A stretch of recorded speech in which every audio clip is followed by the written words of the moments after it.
In the valley of Elah, between the hills of Judah and the lands of the Philistines, two armies stood divided. On one slope gathered the warriors of Israel, on the other, the iron ranks of Philistia. Between them lay a narrow valley and a silence heavy with dread. From the Philistine line stepped a man unlike other men.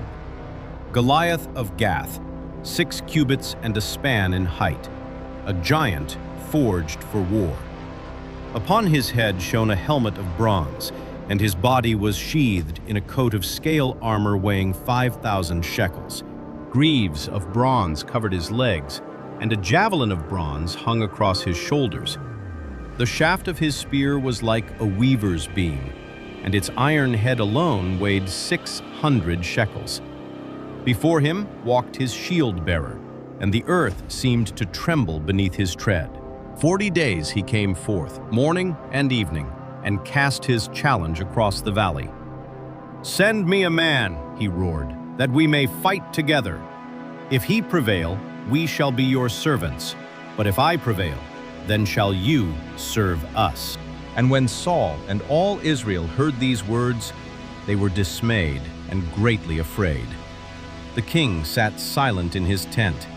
No captain rose, no champion answered. For 40 days the giant's voice thundered unopposed. Far from the camp, in the quiet hills of Bethlehem, a shepherd boy tended his father's flock. He was David, the youngest son of Jesse, ruddy of face and bright of eye, skilled with the harp, and faithful in small things. Now Jesse called to him and said, "Take this parched grain and these loaves to your brothers at the camp, and carry these cheeses to their captain. See how your brothers fare, and bring me word again."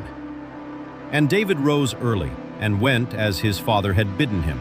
He came to the camp at the hour when the army went forth to battle, shouting for the fight. And as he greeted his brothers, behold, the giant stepped forward once more, and hurled his familiar defiance across the valley. And David heard him. He saw the soldiers of Israel shrink back in fear, and his heart burned within him.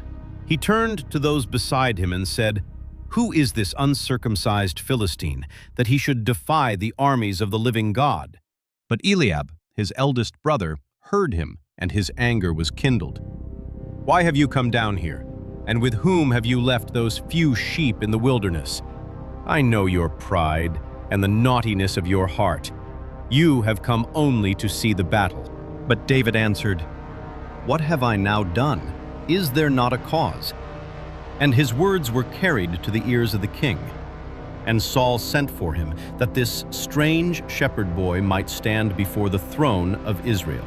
David came before Saul and spoke without trembling. "Let no man's heart fail because of him. Your servant will go and fight with this Philistine." But Saul looked upon him and said, "You are not able. You are but a youth, and he a man of war from his youth." Then David answered, "Your servant kept his father's sheep, and there came a lion and a bear, and took a lamb out of the flock. I went out after him and struck him, and delivered the lamb from his mouth. Your servant slew both the lion and the bear, and this uncircumcised Philistine shall be as one of them, for he has defied the armies of the living God. The Lord who delivered me from the paw of the lion and the bear, he will deliver me from the hand of this Philistine." And Saul said, "Go, and the Lord be with you." He clothed David in his own royal armor, set a helmet of bronze upon his head, and girded him with his sword. But David tried to walk, and could not, for he had not proved them, and he put them off.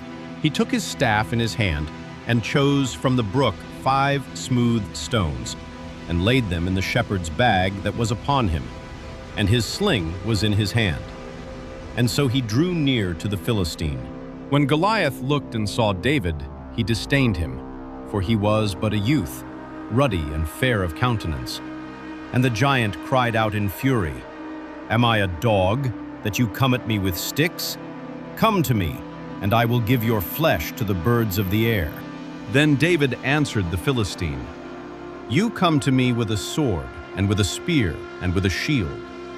But I come to you in the name of the Lord of hosts, the God of the armies of Israel, whom you have defied. This day will the Lord deliver you into my hand." And it came to pass, when the Philistine arose and drew near, that David ran quickly toward the battle line. He put his hand in his bag and took out a stone and slung it. And the stone sank into the giant's forehead, and he fell upon his face to the earth.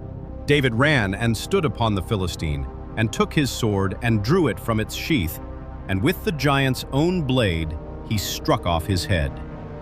And when the Philistines saw that their champion was dead, they turned and fled. The men of Israel rose up with a great shout and pursued them to the gates of Ekron and Gath. And David returned, bearing the head of the giant in his hand. And all Israel rejoiced, for the reproach had been lifted from them. So it was that a shepherd boy, armed with a sling and with faith, cast down the terror of nations.